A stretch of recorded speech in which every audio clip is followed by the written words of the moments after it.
Today I want to show you how I went from a mess of extensions like this to this. Got everything neatly organized with some room for expansion as well. Now your first thought might be, why do you need so many extensions? Oh my god, if you're a mechanic you get it.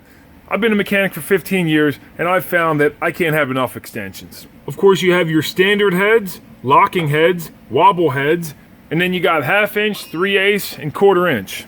And one thing I really like is the fact that it's universal. I mean, I can leave open slots, so if I want to add or move extensions around in the future, it's no big deal. Now, of course, if you buy, say, a snap-on set of extensions, they come with this pretty sweet carrying case, and it works very well. But what if you want to add one more 3/8 extension like this? Where do you put it then? These are nice for your beginners, but you know what? Me, I have extensions of all sorts, because a lot of my tools I've got at flea markets, I bought old toolboxes, and I've just kept what I want and sold what I didn't want. So I got Snap-on, Blue Point, Craftsman, SK, Gear Wrench, Pittsburgh, Great Neck, whatever that is. I don't know where I got that one from. So what I did to make this is I went ahead and went with this 1x3 piece of oak. It measures 3/4 by 2.5 wide.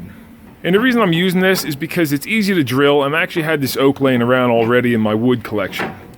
So it seemed to fit perfectly in here, width-wise and all that. On the back side here, you have this plate here and this little groove here. So you're gonna have to notch this out on the back, just like that on both sides. Then I went ahead and popped these strut ball joints off. I cut the end off and I welded a lag bolt. Yeah, it's not super pretty, but I welded a lag bolt to the end of it. It's actually a stainless lag bolt. So when that goes in, it can thread right in and hold this. And since my tolerances are really close and tight here, and I had that notch on the back as well, this actually holds it super rigid in there and tough. If you made one out of steel, it would be nice. You could just weld a nut on the back here and actually just use these threads right here to thread right into that welded nut on there, if you know what I'm saying. But I didn't feel like wasting the time trying to drill a bunch of steel out, and I figured I'd just use the wood. What I also like about the wood is it holds them in place better and gives it some lateral stability because of its thickness.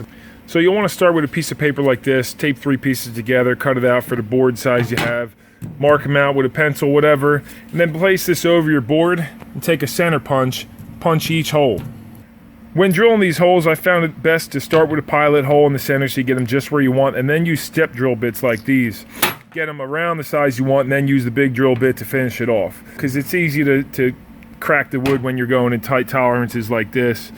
Using a little drill press like this one really comes in handy if you want to have straight holes. And then these up here are just some Craftsman rails where, you know, I just basically counter drilled in here, cut these to fit, and you slide these over. And once I was done drilling all these holes, I hit this with some sandpaper and sprayed it with some black paint. Gives it a nice look. You can still see the oak grain too, so I like that. Now with this lid closed, you can roll this thing around, jump it all around, do whatever you want to do. And when you pop it back up, everything stays right in place. Of course, if you have this set up in your work truck or something like that and the lid is down and you're driving around, yeah, these are going to fall out. But this is sitting in the workshop here and it doesn't move around that much. When you have your tools properly organized, it's also a lot easier to identify if you're missing a tool. For instance, I like to always put my tools away when I'm done a job before starting it or backing the car out. Put them all away and make sure everything's there. That way, you know, you didn't leave a small extension under the hood or something like that, because everybody knows that can happen. Anyway, I figured I'd share that with you guys in case you want to do something similar, use that idea, maybe change it around. Feel free to comment if you got any other ideas or something you do a little bit different, and definitely appreciate the feedback. So like I said, give me a thumbs up. Until next time, this is No Nonsense Know How. Y'all have a good day.